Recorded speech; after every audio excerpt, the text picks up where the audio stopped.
Good night, Belize. It is National Disability Awareness Week. We kicked that off on Sunday.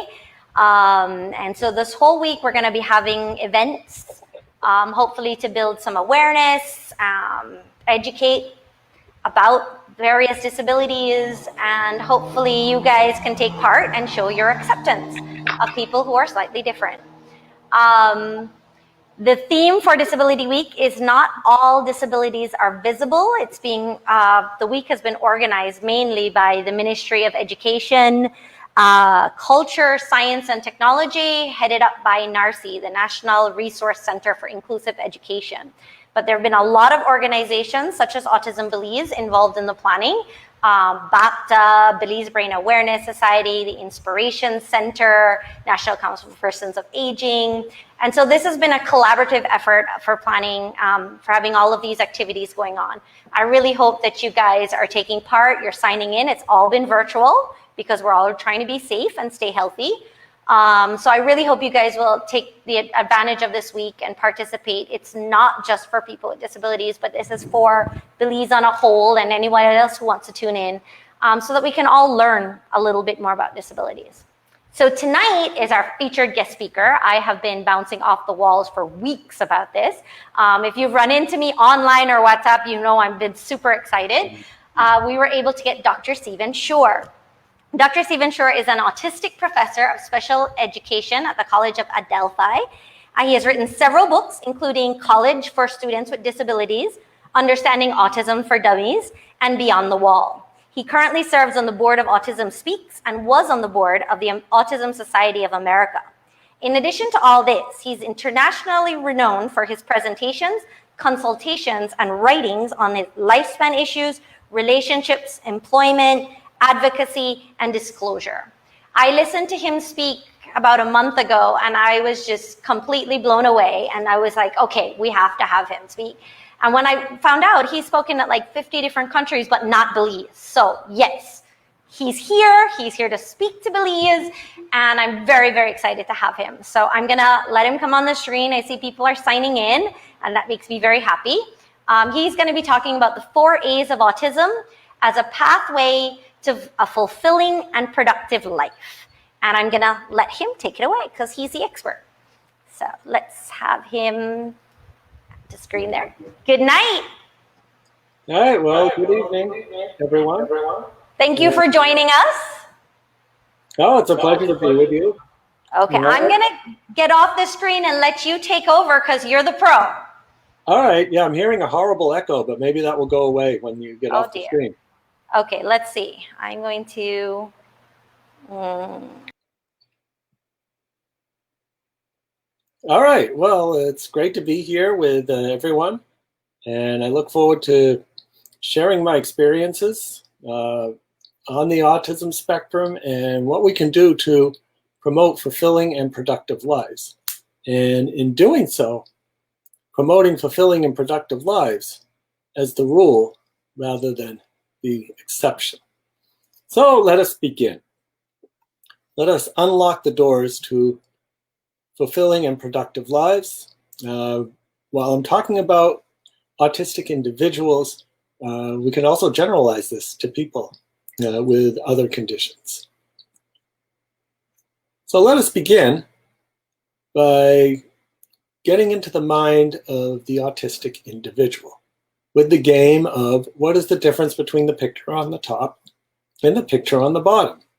So as you study these details, perhaps you'll notice that the yellow footer is missing here on the pole, on the bottom, but on the top, well, there it is. You look a little bit further. Maybe you'll see that the strap on the horse on the bottom is blue and the one on the top is red. There's about 12 other differences. Somebody seems to have dropped a quarter down here, or some coin, but it doesn't appear to be up here. So in all, here are the differences. And I think there's a few more that I didn't even circle. As we think about these pictures, now it's time for a quiz. What was it a picture of? It was a carousel. What animal is in the foreground? it's a zebra. Or was it a horse? What color is the animal behind the first one? How many animals are in the row closest to us? Well, now it's getting a little bit harder to remember these specific details. And the reason why is that I forced you to perceive these pictures like autistic people perceive the environment. We focus on detail, sometimes at the expense of the whole. So anyways, here we are again, so you can see all those differences and you get the big picture, you might say. But for autistic individuals, we focus on the whole, and I forced you to focus on the whole, which made those second two questions harder to answer. So as we consider detail-oriented thinking, are there situations where it's advantageous to be detail-oriented? Maybe even at the expense of the whole. And some things that come to mind are, for example, working in information technology. Or maybe being a lawyer. Maybe being an investigator. A doctor. A mathematician. An accountant. So in all of these situations, might it be possible to say that if we put a typical person in these situations, that they have a deficit in detail-oriented thinking? And the reason why I bring this up is that we can take the characteristics of autism, such as what is often referred to as a weakness in central coherence, or understanding the concept of the whole, and instead of considering it a weakness, we just look at it as a characteristic, and we can even find situations where what we call characteristics, or I should say what we call weaknesses, can actually be a strength. And even to the point where some of the larger IT companies, such as Microsoft, SAP, Apple, Google, and others, actively seek autistic individuals as their employees because they know some of us can do IT work better than other people. And that some of us can do things that other people can't, or we can do them much more efficiently. So as we consider the characteristics of autism, and as we consider what the strengths are of autistic individuals, often I get asked, what is my son, daughter, student, or maybe people on the spectrum ask me themselves, what am I good at? And I respond to that question with another question. How do they spend most of their time, or would, if you let them do it? And we tend to spend more time doing things that we like to do. We like the things we like to do, we spend more time doing.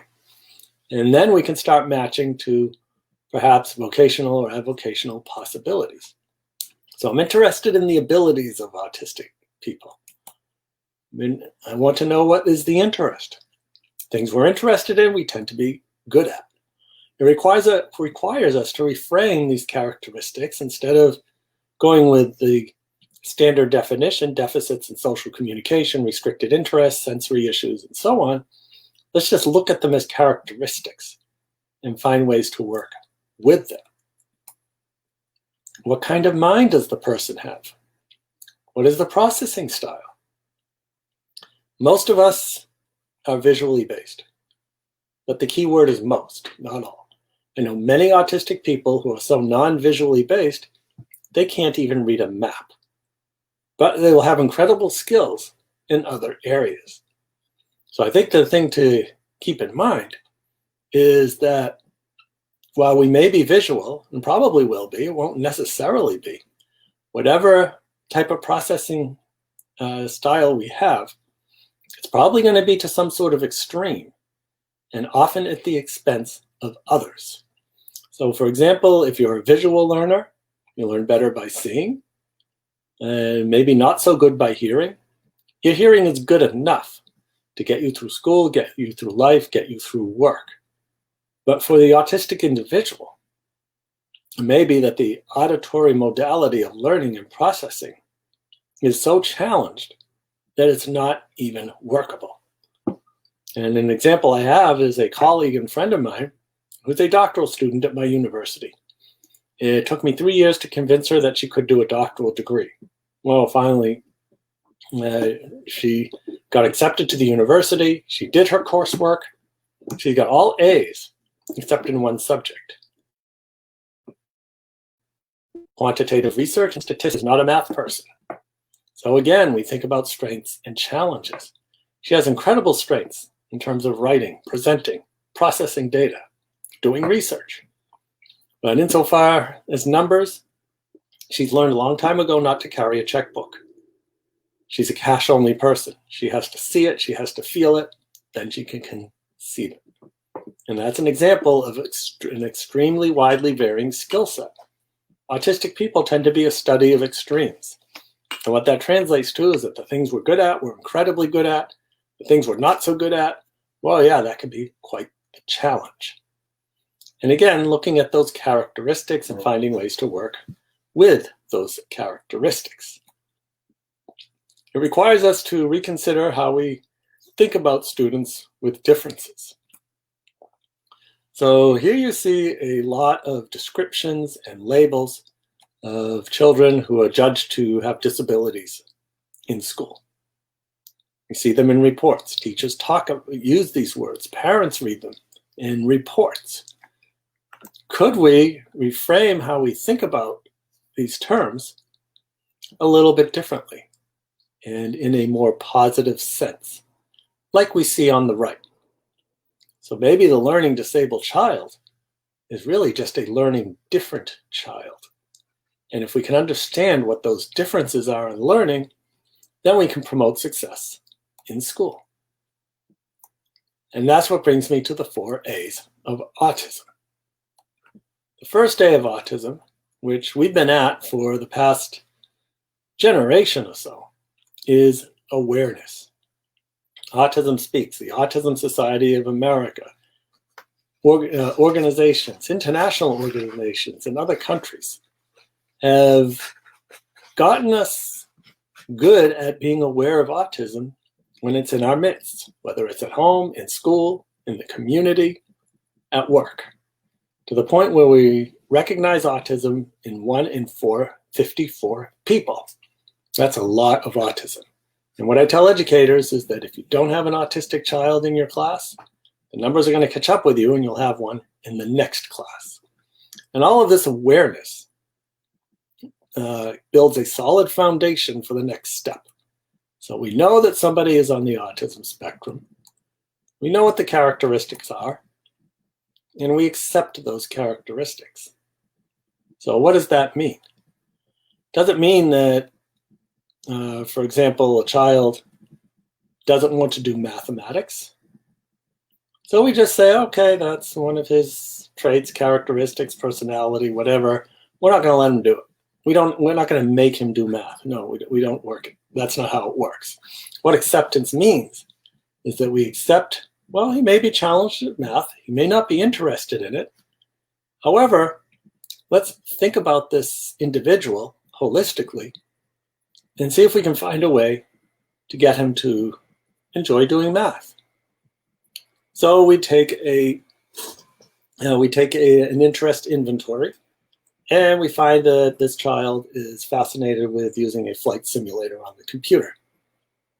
And what I often see is that a behavior plan will be set up where the interest that the child lives for is taken away, but they can earn it back if they do math for, say, the first 20 minutes, and then they can play on the flight simulator for the remaining 10. So that's an extrinsic reinforcer that will motivate the child to do whatever they need to do. However, that's working against the characteristics of autism.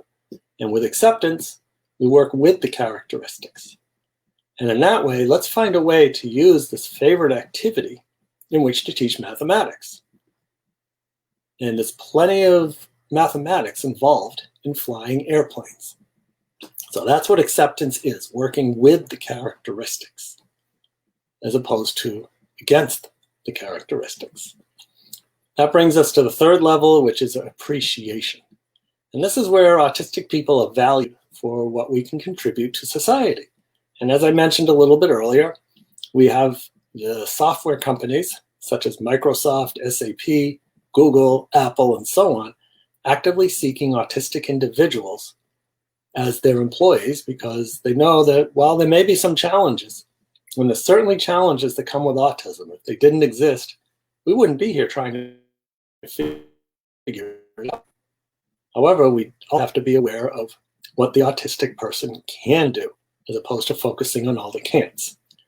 And when I hear about all of this autistic geekery, I think it's great. In fact, a colleague and I developed a 40-hour training program to teach young autistic adults everything they needed to know about being successfully employed at SAP, one of the large software companies, everything except how to do IT, because they knew that much better than my colleague and I. But they needed to know everything else that related to the workplace and keeping your job successfully. Well, the company was going to hire 12 out of the 24, but they ended up hiring them all. 5 years later, every single person who was hired is still working, except for one, but he has a good excuse. He moved to the other side of the country. So that's another characteristic of autism, that we can accept and appreciate the desire for routine, the desire for sameness. And this is the individual who shows up to work every single day, no matter what. And I haven't found an employer yet who does not want an employee to show up. So that's appreciation. But as we think about autistic geekery, it's also important to ask the question, what about everybody else? Because only a minority of us are computer geeks. It's a big enough group for IT companies to notice. However, it's a minority. And what about everybody else who has skills in other areas, music, other arts, writing, sports, or whatever it might be? And also, what about those of us who need more supports, perhaps in maintaining our schedule, getting from one place to the other, or communication? And to that end, I know of a fellow in Florida who communicates using an assistive communication device. He doesn't speak. He does need a lot of support in managing his schedule and getting from one place to another. And one of his favorite activities is to fold freshly laundered clothing. Pull them out of the hot dryer and fold them with perfect creases. And he does this faster than anybody I know. I know many people who would like help with their laundry. And he would love to come to Belize to help you with your laundry too. However, you'd have to pay him to do it, because that is his job. He spends all day in a hot laundromat pulling clothes out of a hot dryer, folding them faster and more accurately than anybody else. And he enjoys doing it. He's fulfilled, he's productive, and he's appreciated for what he contributes to society. So we can use these 3As for people throughout the spectrum and for people with disabilities and differences in general. Well, there's one more to go, and that's action. Action is the work that we put into gluing those three first A's together. Recognizing autism when it exists, working with the characteristics, and finding ways to appreciate what individuals on the autism spectrum bring to the world, bring to society. So my charge to you is, what actions are you going to take to climb the stairs of awareness, acceptance, and appreciation of people with autism and with other differences in your lives?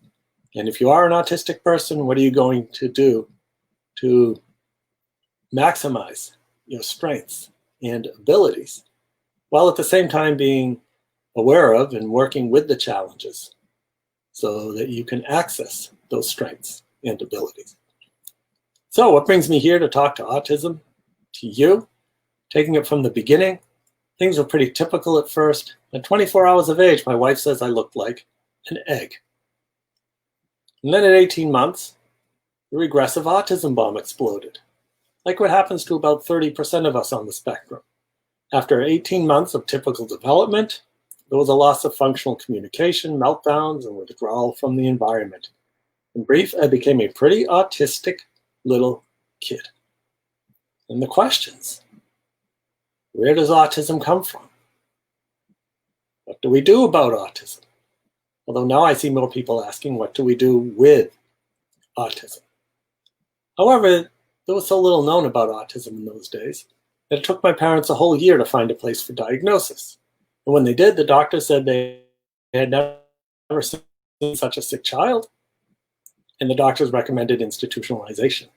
But fortunately, my parents, like we see ever increasing numbers of parents in the United States and Belize and every country I've been to 51 countries so far, my parents advocated on my behalf and convinced the school to take me in about a year. It was during that year that my parents implemented what we would today refer to as an intensive home-based early intervention program. And this was a program that emphasized music, movement, sensory integration, narration, and imitation. And that's just today's terminology, because in those days, the concept of early intervention didn't even exist. So it was really parents just trying to desperately reach their kid. And so what did they do? First, they tried to get me to imitate them. That didn't work. But then they flipped it around and imitated me. And once they did that, I became aware of them in my environment. They were able to move me along. And I think the key implication is that as a prerequisite for doing solid and authentic work with an autistic person, you have to develop that trusting relationship first. Then you can move on. And I think that holds true for anybody. And I find the people who are best at being with those on the spectrum and with other conditions are those who build that relationship. So with the work my parents did, speech began to return at age 4. I believe that we have the technology, we have the wherewithal, we have the know-how so that autistic individuals leading fulfilling and productive lives can become the rule rather than the exception. So we can turn away from the closed door of disability, disorder, and deficit and look at the open door of ability. And rather than autism being a bomb, autism becomes da bomb. And how does autism become da bomb?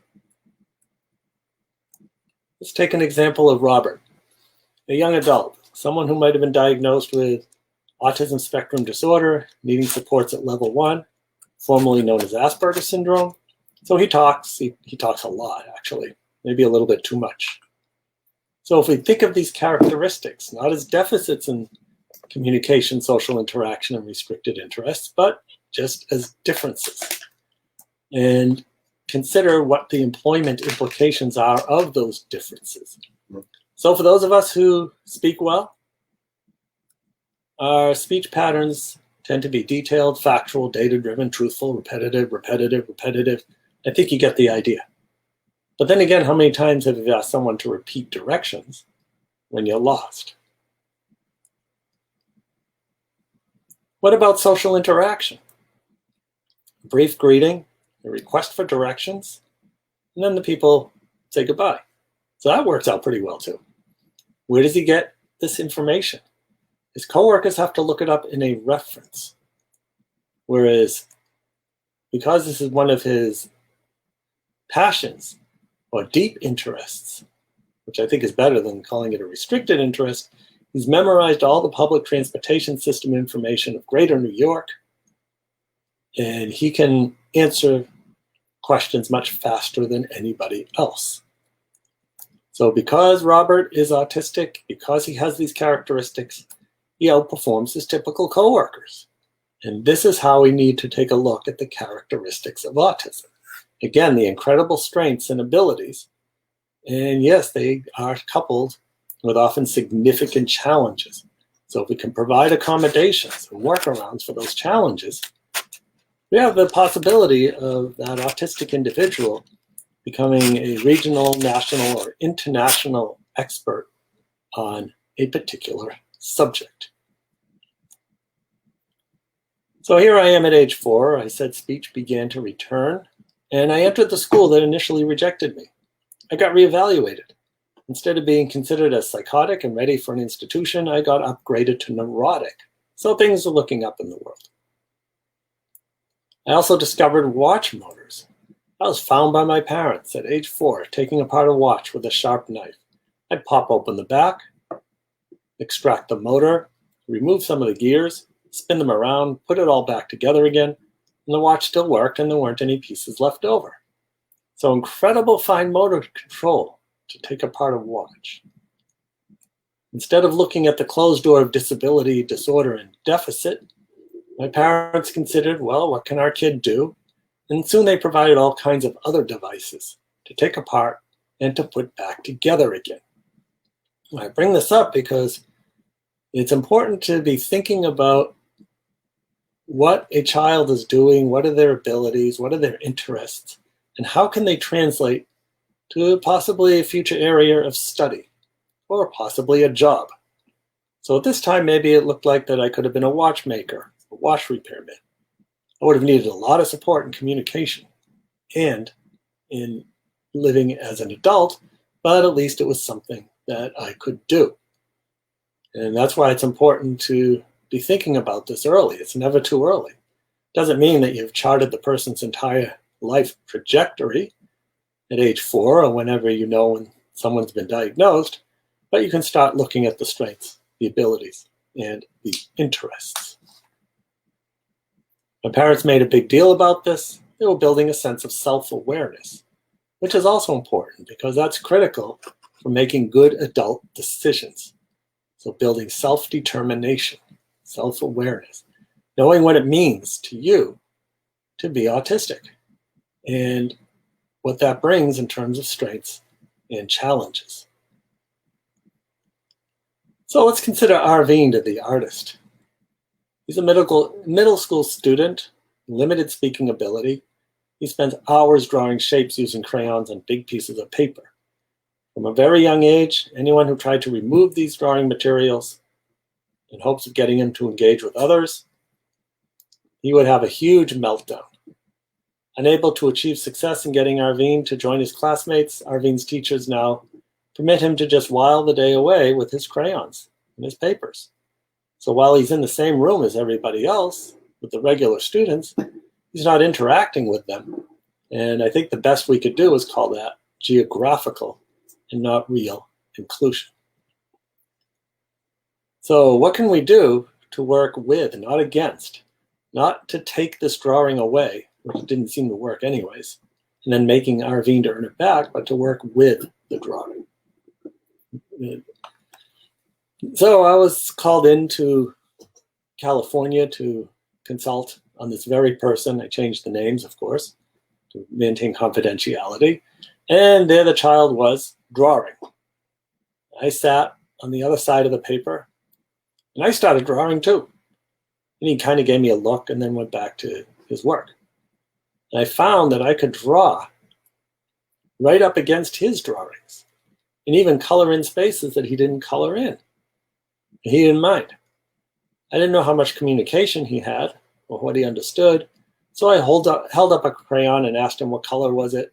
He told me, green. He was right about all the colors I held up. I could say here and give it to him, and then he'd use that color to draw. I could also ask him to pick up a particular color and give it to me so I could draw. So clearly, it was clear to me that drawing needed to be used. We needed to work with his drawing in order to develop a relationship. Arvind didn't have a meltdown when I came to draw with him, probably because he sensed that I wasn't there to take his drawing away, but I was just there to be with him and to enjoy drawing with him. So that is a start. And from there, we can start teaching Arvind what he needs to learn. At age 6, I entered regular school kindergarten. That was a social and academic catastrophe. You know what happens to people who are different in grade school? I guess saying the letter B over and over again didn't endear me to my classmates. Fortunately, school systems are now beginning to realize that bullying is not a developmental phase that people need to go through, but something needs to be done about it. Academically, I was about a grade behind in most of my subjects.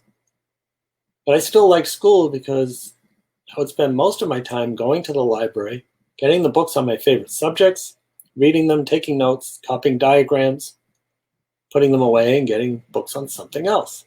Subjects such as space exploration, earthquakes, dinosaurs, volcanoes, weather, electricity, and so on. And sometimes I'd even wonder in elementary school, because this is pretty much what I did, is there more to school than just reading my books? Shouldn't I be reading in groups or doing math with other people? And I think what it translated to is that teachers didn't quite know how to reach me, but since I wasn't a behavior problem, they just left me to my own devices. And in those days, it was probably for better rather than for worse.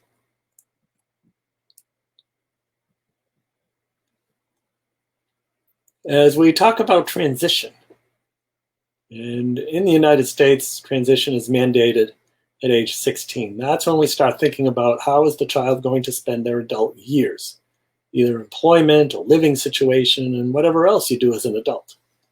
And I believe that this 16 is way too late, as I was suggesting before, and that the number would be much better if we just took off 1 and was left with the 6, starting at age 6. Actually, I think we should be starting at age, as soon as we know that somebody is on the autism spectrum, and be thinking about what can today's activities, what are the implications of today's interests and activities for future areas of study and possible employment. At age 8, I would spend hours cracking open small rocks with a big rock. I was fascinated by the shiny specks inside, the sharp edges. And that grew into a highly focused interest in geology, geography, many others. I remember I had a stack of astronomy books on my desk, and a teacher told me that I'd never learn how to do math. But somehow I figured out just enough math to teach statistics at the university level. Now, fortunately, these days, increasing numbers of educators would notice this astronomy-focused interest. And just like my example earlier with the child who liked flight simulators but had a hard time with math, maybe we could find some math inside of astronomy and make the subject intrinsically reinforcing. We all learn better about what we're interested in. If we're interested in something, we're probably good at it too. And for autistic individuals, it's just to a greater extreme. I started getting interested in bicycles. Maybe it had to do with the rotating parts. But whatever it was, I got it to a point where I could take a bicycle apart down to the ball bearings and get that back together again. So maybe that could suggest future employment as a bicycle mechanic. Then we have Greg the ball thrower. Greg is a young child, elementary school. He doesn't speak. And he loves to do nothing more than to take a ball and throw it. That's just what he does. If you try to take the ball away, you end up in a meltdown. Only happens with balls, this particular object. It's written in Greg's plan that all balls be kept out of sight. Teachers aren't always successful in doing so. He's the type of kid as if there's a ball anywhere in the room, even in a closed door, he will find it. And once he gets his hand on one of these objects, then it's just all over. So he's considered as one of the school's most difficult students. So why is Greg doing what he's doing? Is there a way to allow Greg to be in the same room as a ball? What can we do to implement the plan? How we consider Greg's fascination with these objects to increase social interaction? So commonly, again, we would identify the ball as a powerful reinforcer and then work with Greg to earn that ball back to use during his break. So, okay, Greg, let's sit at the table, do whatever task we come up with. All right, now it's break time, time with the ball. He enjoys that. Ball, break time is over, take the ball away. Greg has a meltdown. So you only get one cycle. So maybe I'd be a little contrarian and come into the room with a whole sack of balls. Big ones, little ones, different colors, different materials. And I'd immediately hand him a ball. He'd take it and predictably he'd throw it. And I'd give him another one. He'd take it and he'd throw it. And I'd build up a sort of routine or a system according to the Miller method. And then I'd maybe make some small changes in that routine, such as present the ball in different places, different color balls, maybe hold the ball close to my nose so that he has to orient to me to pick up the ball and just throw it. So what I'm doing is I'm building a relationship with Greg. I'm becoming the provider of a favorite object as opposed to the taker or weigher of a particular object.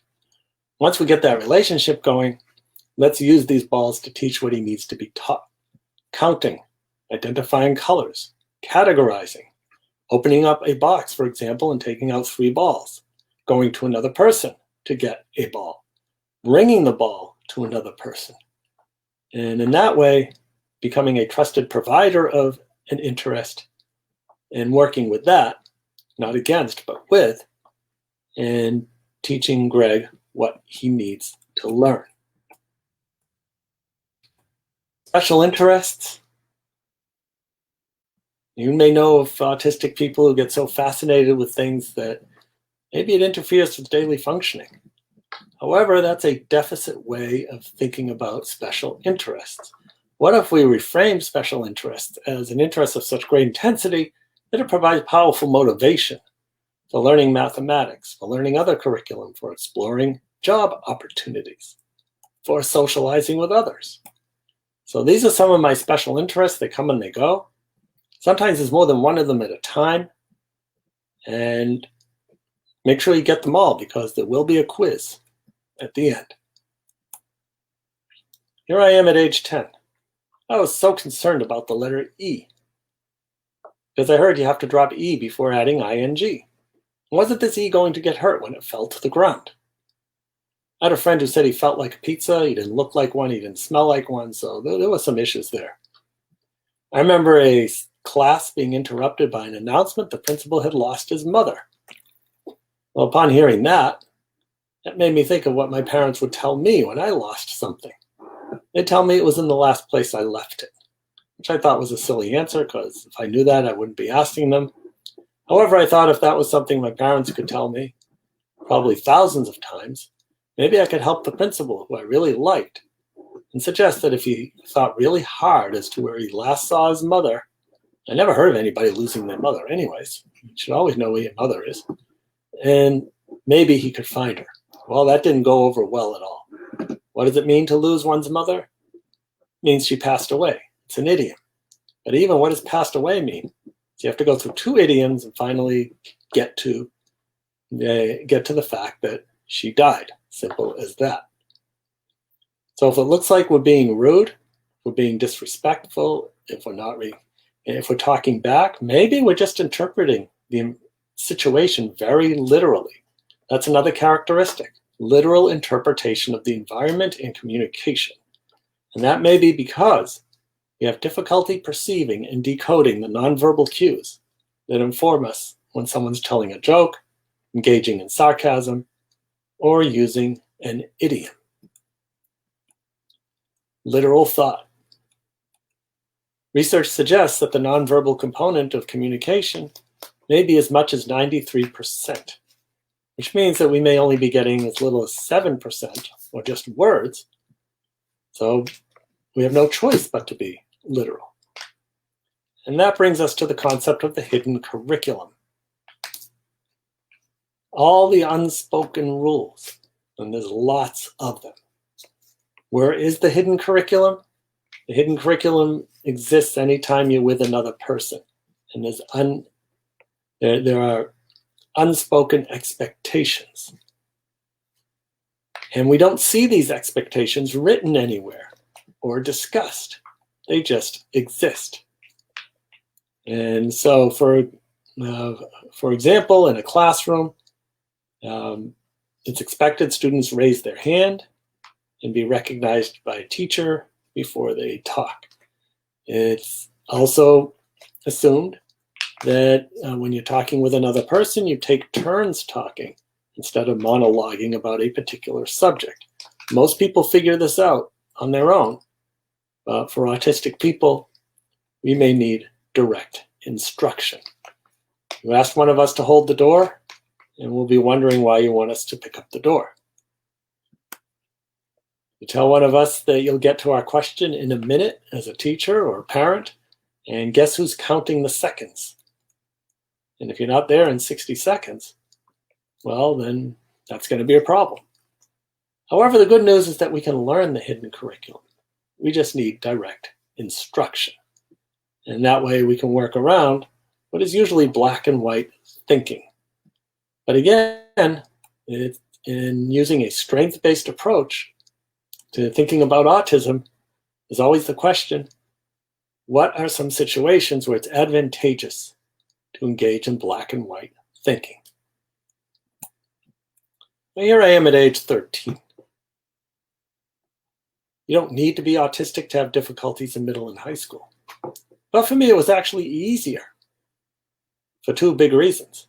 One is I figured out that using words instead of sound effects from the environment really helped with social interaction. And then number two, I was able to engage in my highly focused interest of music.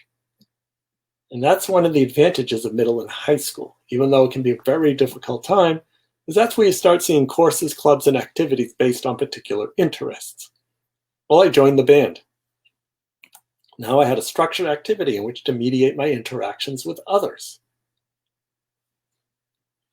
I got so fascinated with music that I got it into my head that I needed to learn how to play all the instruments. So I would go into the instrument closet, pull out the instruments, take them apart, figure out how they worked.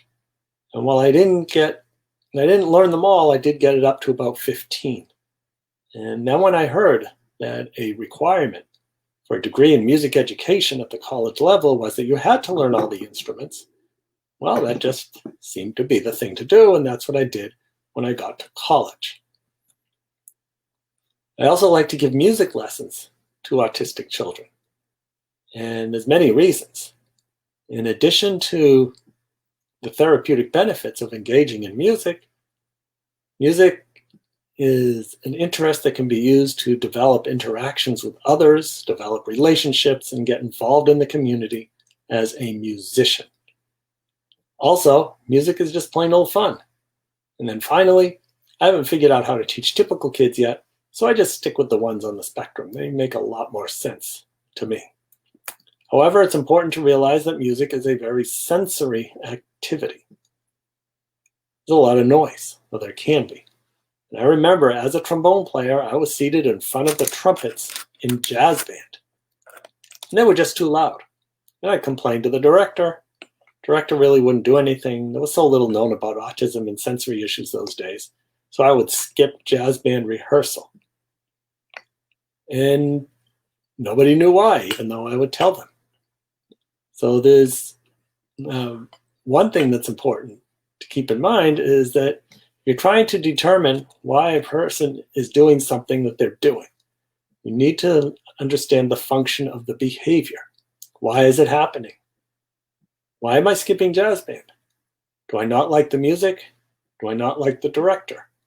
Do I not like the trombone because it's smelly, needs to be cleaned? Do I not like my classmates? So those 4 examples have different resolutions. However, it was none of the above. They were just too loud.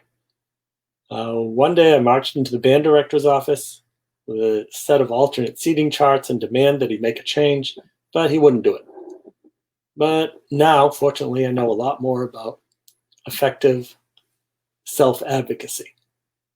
And also there's a lot more known about autism in the schools, so that's good.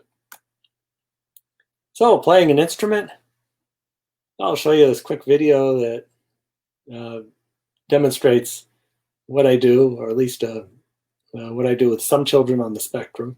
This child is a non-speaking child, but still he can learn to play the piano just like anybody else.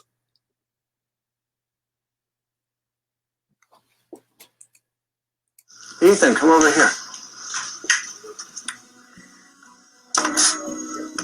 Give Mommy the straw.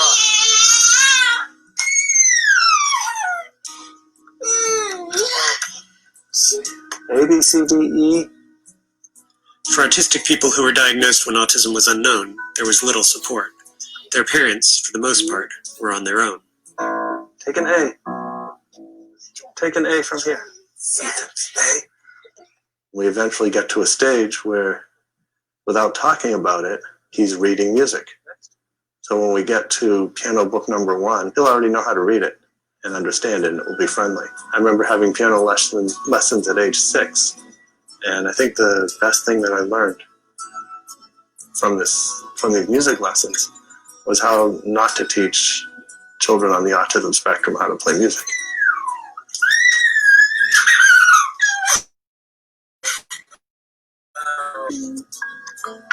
I think the goal of intervention is to help that person lead a fulfilling and productive life with the strengths that they have. The potential of those of us with autism is like the potential of anybody else.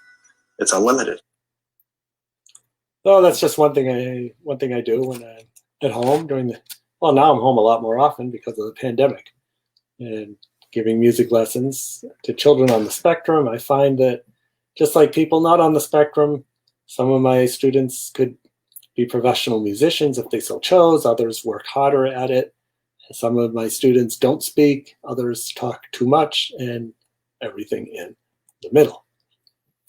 So then we have Robert the Wayfinder. He's the same guy who is giving instructions to at the train station, and he does well. He's spot on, but he talks too fast. So what can we do to help Robert speed up? Well, I should say slow down. What could his supervisor do? Maybe role play. Maybe write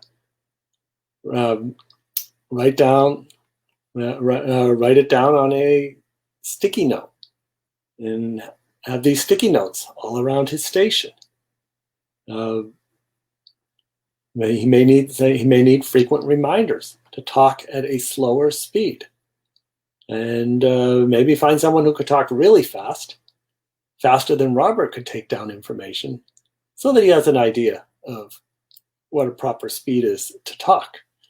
Perhaps even have Robert go on YouTube and find some examples where people are talking just too fast, and other examples where they're talking at a more typical speed. So these are things that Robert's supervisor can do in order to promote his success in doing his job and keeping his job. So speaking of jobs, it's important to match employment to abilities, strengths, and interests. What you see here represents my first formal job, where I got a paycheck every couple of weeks. It was in a noisy restaurant, cleaning tables. It was a real basket full of sensory violations. It was just too loud, too much movement. It didn't work. So it made me realize I needed to do something else.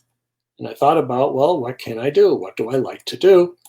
I thought about my bicycles, and then I was pretty good at taking apart and putting it back together again. Why not be a bicycle mechanic? So I turned away from the closed door of what didn't work. And I made the rounds of the bicycle shops in the area, about a dozen of them. I'd go into the shop, I'd find the manager, I'd nerd into my bicycle with the manager, talking about all kinds of esoteric things about bicycles. And then I'd ask him for a job.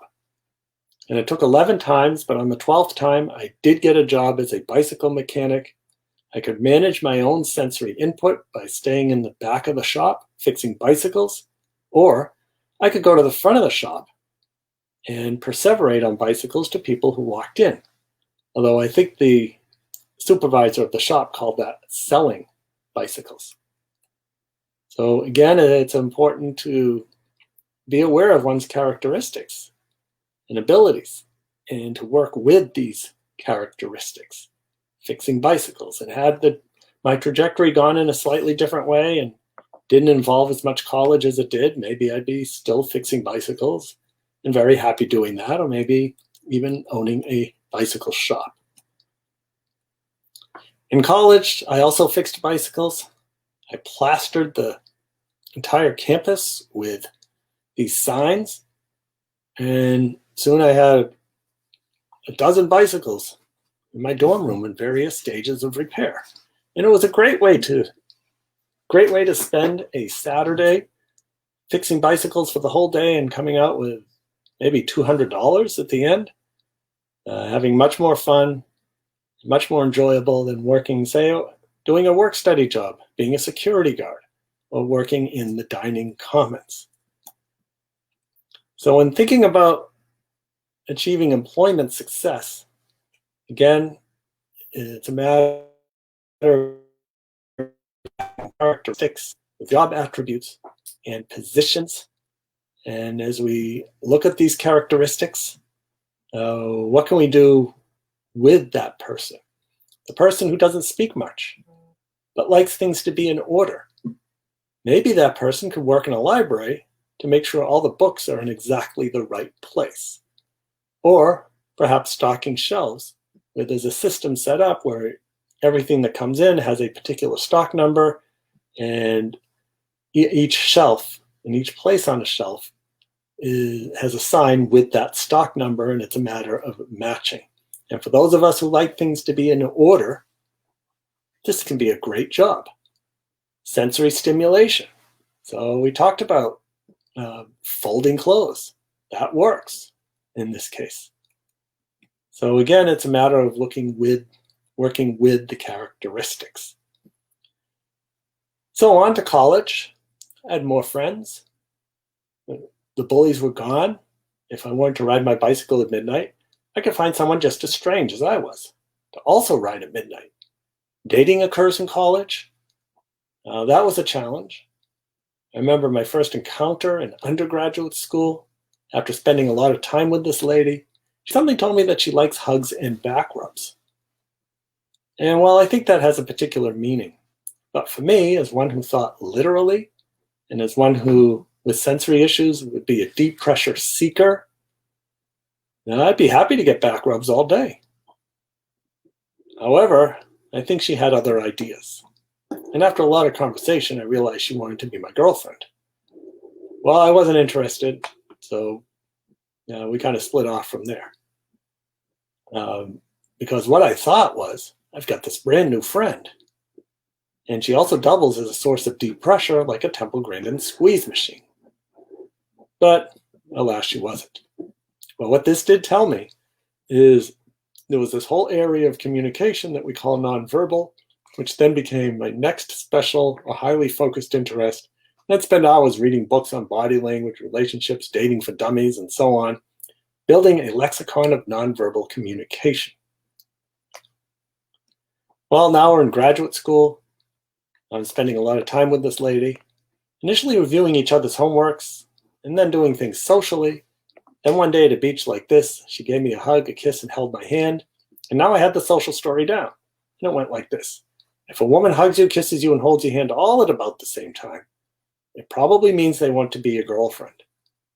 If that's the case, you better have an answer right away. It could either be yes, it could be no, or it could be further investigation and analysis as indicated. Well, it seemed to be a good thing to do.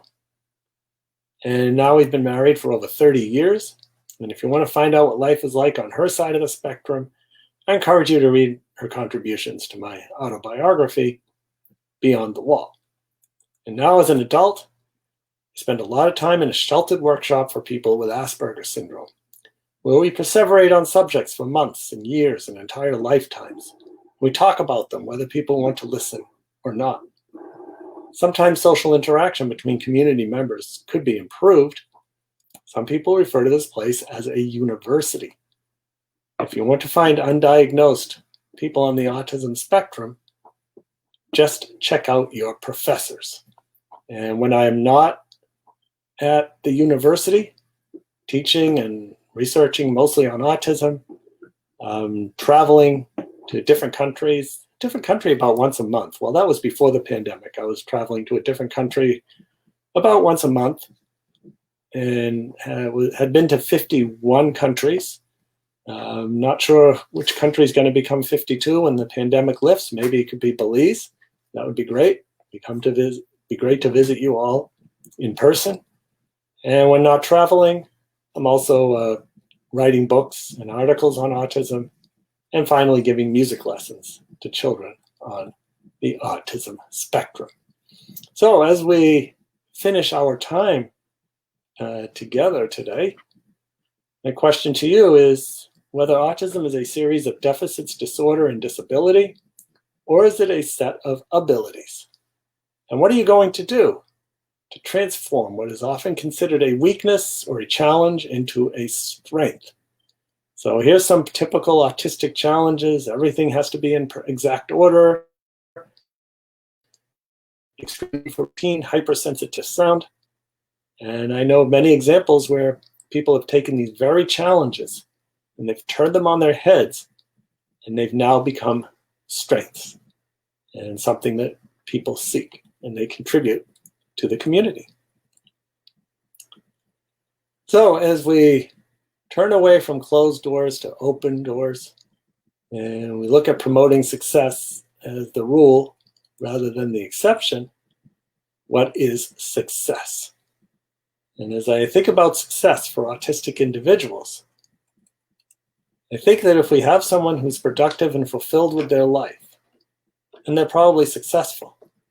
So maybe it's that it could be that individual who's folding laundry all day and really not doing anything else but enjoying it and contributing to society. It could be someone like Temple Grandin, who's probably the most well-known autistic person in the world, who's known even more well-known in the industry of cattle processing than she is in the autism world. And it's all through our journey in life, as we go from goal to goal, from activity to activity.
Contact me at my website, drstevenshore.com.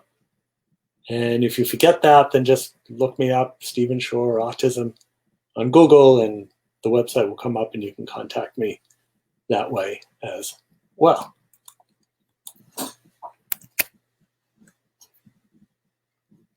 So now we're ready for Q&A if there are questions. Yeah, let's see if anybody has any questions out there. Just type it in the comment section on Facebook, and we will bring them up on the screen and try and answer your questions if anyone has any. If anyone's there. But thank you so much. I absolutely enjoyed that. Oh, well, you're welcome. It was a pleasure to present for you. 15 instruments, really? Do you still play them? Yeah, when I can get to them, yeah. Yeah, we've got one just saying great presentation and useful information. That's really good. Oh, there's another one there. What a great presentation.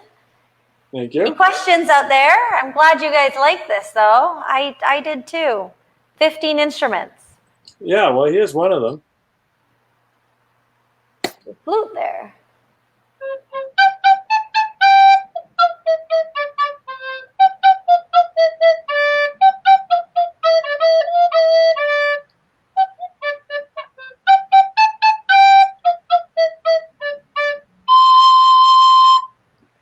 And do you still take apart watches and bikes, or you're just too busy now?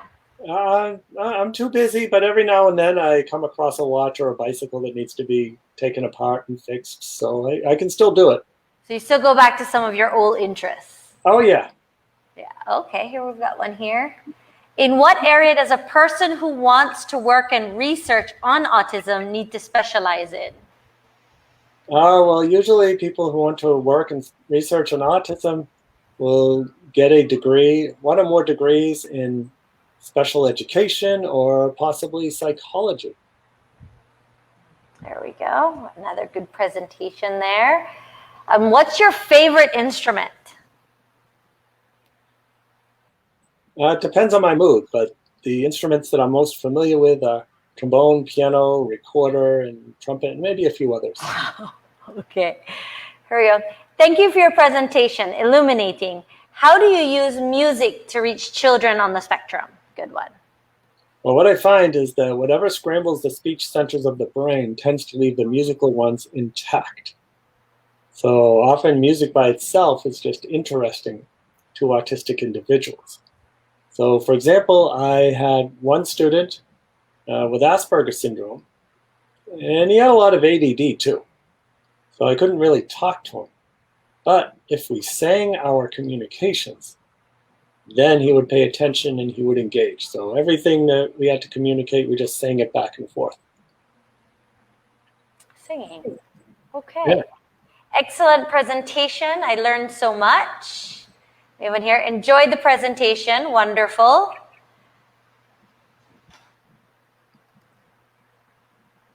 I have a nephew who's like that learned a lot through music with singing as well. He was really talented like that. Very informative and enlightening. Thank you very much. Oh, here we go. Oh, from Canada. Hello from Canada. Are there good government supports for autism, or is the support mostly from nonprofit organizations? I guess that one's more for me in Belize. Belize is still very much developing when it comes for programs and support. We have the National Resource Center for Inclusive Education, NARCI, who helps with the schooling.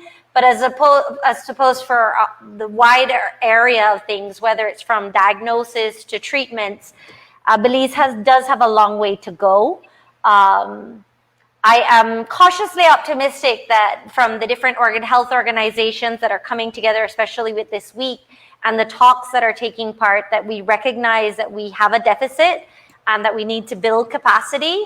But we definitely do have a long way to go. I think we're still at the awareness building, getting into appreciation, and as terms of access and support, we do have some ways to go. Yes, unfortunately, but we're going to get there. Excellent. Love the slide on weaknesses and strengths. Yeah, you turn the weakness into a strength there. Have you worked with hyperlexic children? What kind of career could they seek? Well, when I teach music to hyperlexic children, hyperlexia is a gift, because what hyperlexic children do is they get over-involved in symbols and translate those symbols into sounds. So when it comes to reading, they translate those symbols into words. When it comes to musical notation, they're just off and running. So it's really just a matter of setting up the environment and all the materials for them, and there they go. What kind of career could they seek? Well, a lot of it depends on the individual and their interests. Maybe something related to reading or decoding of some sort could be a good way to go.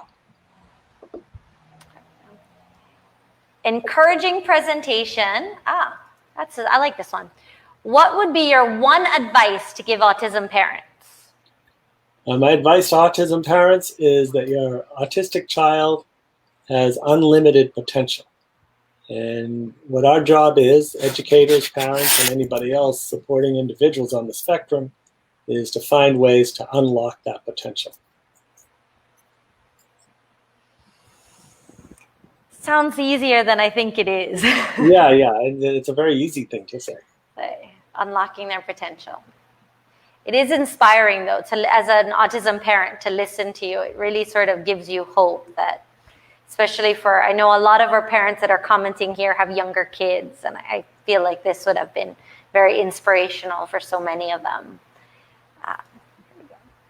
I love special abilities as opposed to disabilities. Yeah, that's a great way to put it. Special abilities. I especially like the study of extremes. That's my son. Yeah. He's always the extreme. He's going to do whatever, and he's going to do it all the way to the extreme. Right. For it. Anybody else? We've stolen an hour of his time. Oh, here we go. Here's another one. This really has been inspiring. Thank you so much. Oh, it's my pleasure and my honor. And it has been. Well, I don't see anything else coming up. Dr. Shore, this was, oh, here we go. Something else. Where can we find your memoir? You can find it on Amazon.com. Amazon.com. There you go. I was going to say thank you. I know you are extremely busy. I've seen your schedule on different emails that are coming in with the various presentations you're doing. So I know you're extremely busy. And I did ask you last minute, and I am very, very grateful for you responding and showing up tonight. And we do have one last one. Did you tell your wife early on that you were on the spectrum? Oh, that's an interesting question because I told her twice. The first time, she didn't really understand. And the second time, I found, my wife is Chinese, so I found some information translated into Chinese. And the interesting thing is that she was fine with me being autistic, but she was terrified that somebody else would find out. Because if they did, I'd lose some sort of face, and somebody would tell my supervisor, and I'd lose my job. But understanding that she grew up during the Cultural Revolution, where people did lose jobs and face for associating with people having disabilities, that's all understandable. But now, but after a while, she realized that I had something to give back to the community, and she's my greatest supporter. That's great. I have a question for you. Yeah. We've seen, for the longest time, you'd refer to and say a person on the spectrum or a person with a disability. And more now you're seeing autistic person, and you describe yourself in your bios and stuff as an autistic professor. That's right. Does it go either way? Which would you recommend if we're referring to a person? Well, what I find is that most people on the spectrum who have the ability to express their views in a way that we can understand identify with being autistic. So they're autistic people. People, okay. Yeah. So we'll go with autism first. Yeah, so it's sort of like you probably don't talk about people with Belizeism. We say Belizeans. Yeah, you're just Belizeans. Yeah, you're a Belizean. You're not with Belizean. With Belize. Okay, I see what you're saying. Okay. Yeah. But some of us still prefer person first. So I think the best thing to do is just ask. Ask which is better. Yeah. There we go. Okay. So I will let you go now because I've kept you for over an hour, but thank you very, very, very much. I do hope that once the pandemic is more under control that you will consider coming to Belize and you let us know so that we can show you a true Belizean great time. Oh yeah, well, that'll be great. Yeah, let's see if we can put something together, maybe a workshop or something. It would be my honor to do so. Thank you very much. We'll keep in touch. Thank you. You're welcome.